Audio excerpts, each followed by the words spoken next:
Hello दोस्तों, welcome to Trust with Law. दोस्तों, we are back in the series of AIBA preparation and we discussed constitution yesterday. अगर आपने वो नहीं देखा आप वो जरूर देखिए. That is the most rewarding topic for AIBA and the second most is IPC. तो without wasting any further time, let's start with IPC questions. दोस्तों बस यही करना है, इसके अलावा और कुछ नहीं करना है. So let's start. We click on IPC. And the page is opening. Most important question for IPC. When two or more persons by fighting in a public place disturb the public peace, तो ये affray है.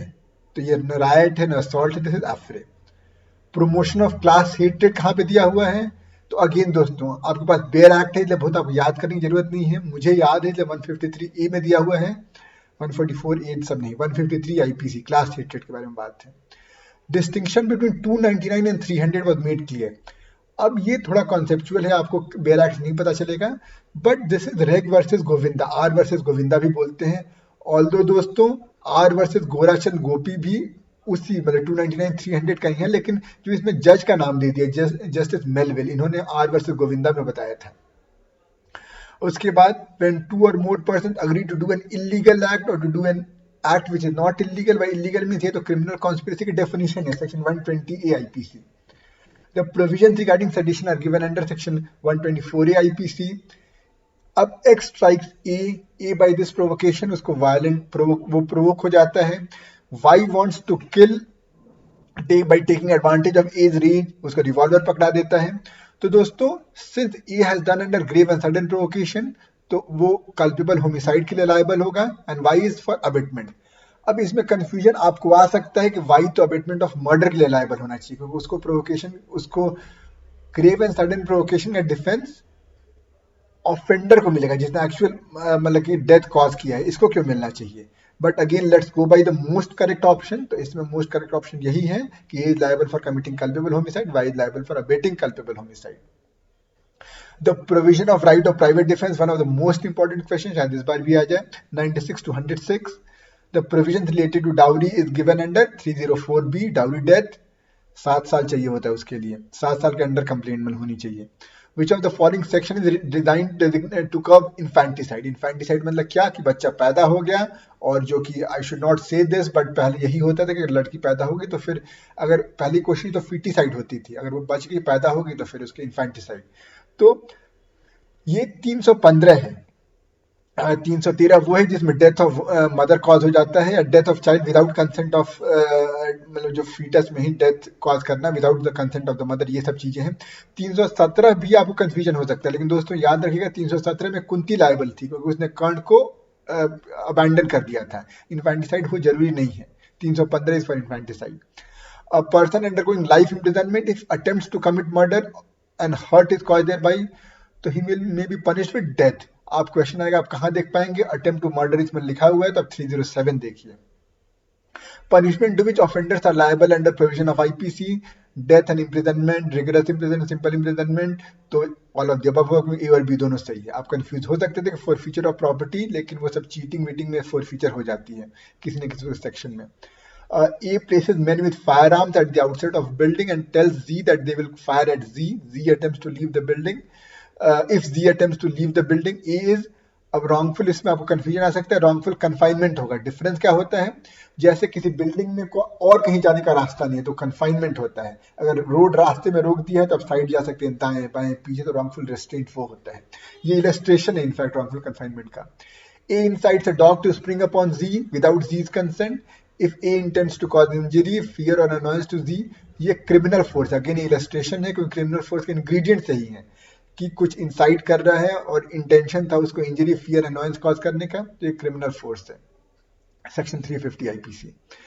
A causes cattle to enter upon the field belonging to Z. Intention क्या है? To cause and knowing that he is likely to cause damage to Z's crop, या mischief. 425 IPC में है ये. Security for good behaviour from habitual offenders is dealt under section 110 IPC में है ये. कैसे याद रखेंगे आप?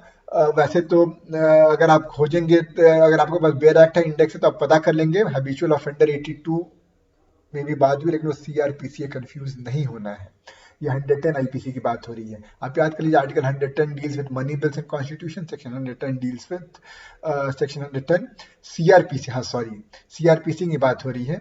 Section 110 CrPC deals with security for good behaviour, क्योंकि हैबिचुअल ऑफेंडर सेक्शन शुरू हो गया 82 से।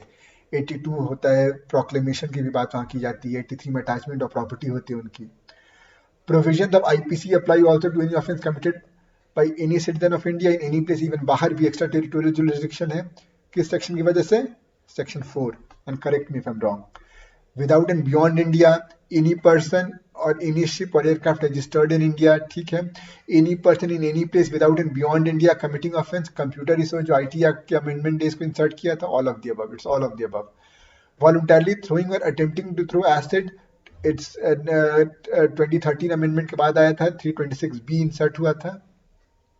ए is a worker with hatchet, वो मार रहा है और वो निकल के उसका जो हैचेट है किसी को सिर पे लग जाता है, although the person who is A in this case उसने पूरा कॉशन लिया था, तो it's not an offence. A with the intention of causing G to be convicted of criminal conspiracy, writes a letter in imitation of G's handwriting, तो ये मतलब evidence fabricate किया जा रहा है यहाँ पर। तो अगर आप इसको फैब्रिकेशन ऑफ एविडेंस देखेंगे तो 392 में दिया हुआ है आईपीसी के। उसके बाद आते हैं हम लोग 256, तो काउंटरफीट करेंसी की बात है तो वो होगा नहीं उससे। आगे आ जाते हैं, deliberate and malicious acts intended to outrage religious feelings of any class by insulting its religion और religious beliefs is offence under. तो ये जो 290 के सेक्शन रिलीजन वाले होते हैं, 295 है लेकिन ये 295 ए होगा, क्योंकि it's an aggravated thing. 295 also deals with religion, आप देख लीजिएगा, but this is aggravated, this is 295A. Under section 82 of IPC, nothing is an offense if done by a child under the age of 7 years. There is no explanation needed. Harboring an offender who has escaped from custody or whose apprehension has been ordered, if the offense be capital, is dealt under, तो ये क्या होगा? It's section 216 IPC. अब question है कि आप ये कैसे कर पाएंगे, तो इसी के लिए थोड़ा बहुत आपको एक बार इंडेक्स देखना चाहिए होता है एग्जाम से पहले, सो दैट आपको मालूम नहीं कहाँ देखना है इसको। अगर एक बार आप इंडेक्स बस देख लेंगे दैट इज इनफ। लेकिन यहाँ पे चलिए हम ये क्वेश्चन डिस्कस कर रहे हैं और आपके 90% प्रिपरेशन तो हो ही गई इसी से। द मैक्सिम एक्टस नॉन फेसिट्रियम निसी मेंसिट्रिया, इसका मतलब क्या है? ऑल दो चारों की मीनिंग सेम है, लेकिन आप देखिए एक्टस नॉट वहां पे भी है और नीसी वहां पे भी है, तो दो इसमें नेगेटिव होना चाहिए। There can be no crime without a guilty mind. This is the most correct answer. As per section 53 of IPC, the word injury denotes any harm to body, mind, reputation, all of the above है। Casting couch in Bollywood is an example of, अब एक है sexual assault, एक है sexual harassment, आप confuse हो सकते हैं, नेचुरल सी बात है, लेकिन जिसकी डेफिनेशन इतनी क्लियर नहीं है तो इसका मतलब all of the above, both of these होना चाहिए। क्योंकि आप कैसे कह सकते, जैसे ही आपने सेक्सुअल हरासमेंट टिक किया इसका मतलब आप बोलेंगे ये नहीं है, दिस इज रॉन्ग, मतलब वो नहीं कह सकते आप। Under which section of IPC professional negligence, medical negligence वाली बात आएगी, 304A में ही लाया जाता है उनको। बस कोर्ट को ज्यादा उसके लिए बोलता है कि आप पहले थोड़े वेरिफिकेशन कीजिए, जैसे किसी सुपरिंटेंडेंट से चेक करेगा, मेडिकल सुपरिंटेंडेंट से कि हाँ भाई ये सही था या मतलब सच में नेग्लिजेंस है या नहीं।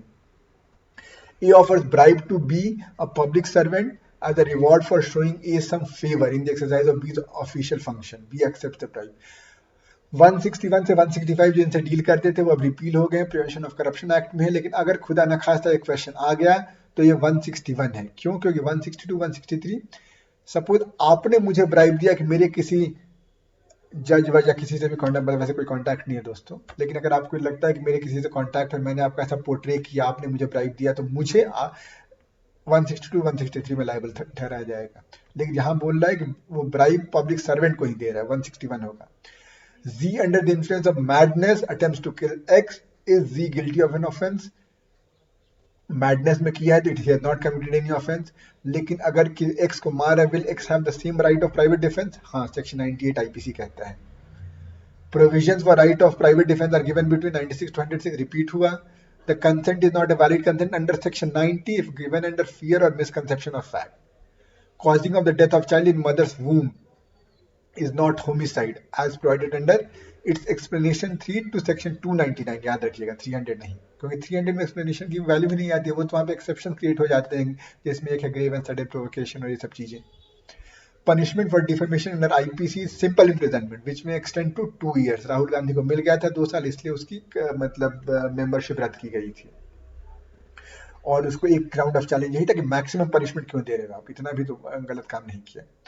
असॉल्ट तो इससे आपको याद रहना चाहिए कि मैक्सिमम इसके 2 साल है, नॉट टू से कि मैं कांग्रेस का सपोर्टर हूं या नहीं हूँ। असॉल्ट और criminal force to women with intent to outreach her modesty, section 354 is which kind of offence? Cognizable and non bailable. कैसे आप याद रखेंगे कि 354 ओरिजिनल आईपीसी से था, तो शुरू में कॉग्निजेबल एंड नॉन बेलेबल ही होंगे, बाद में जो एबीसीडी ऐड हुए हैं उसमें अलग अलग वैरायटी इंट्रोड्यूस की गई है। A places men with firearms at the outlets of a building and tells Z that they will fire at Z if Z attempts to leave the building. ये repeat हो रहा है, wrongful confinement है। Under section 82 and 83 of IPC, an offence is punishable if it is done by a child. 82 में 7 साल से कम के लिए कोई भी ऑफेंस, पर 83 में 7 से 12 साल, लेकिन उसको शो करना होगा कि उसके पास सफिशिएंट मैच्योरिटी नहीं थी, अंडरस्टैंडिंग नहीं थी, तो अकॉर्डिंगली आप वो टिक कर लीजिए। Name two essential condition of penal liability, guilty motive votive नहीं, गिल्टी माइंड और रॉन्गफुल एक्ट, ठीक है। Presumption as dowry death is given under section 114B। दोस्तों ये एविडेंस एक्ट का क्वेश्चन है, तो दिस शोज कि हम अगला डिस्कस करेंगे एविडेंस एक्ट, और I think we are done with everything. अब आईपीसी, अब एक बार एविडेंस कर लेंगे, सीआरपीसी कर लेंगे, और कोई टेंशन नहीं है, रिलैक्स रहिए, इससे ज़्यादा कुछ नहीं करना है, बस ये कर लिया तो बस एआईबी आप के उस पार आप उतर जाएंगे, और वहाँ पे हम लोग मिलेंगे साथ में और मुस्कुराएंगे। तो दोस्तों कोई दिक्कत कोई परेशानी कमेंट करके हमें ज़रूर बताइएगा। मिलते हैं अगले वीडियो में किसी नए सिलेबस के साथ। चलिए, बाय बाय।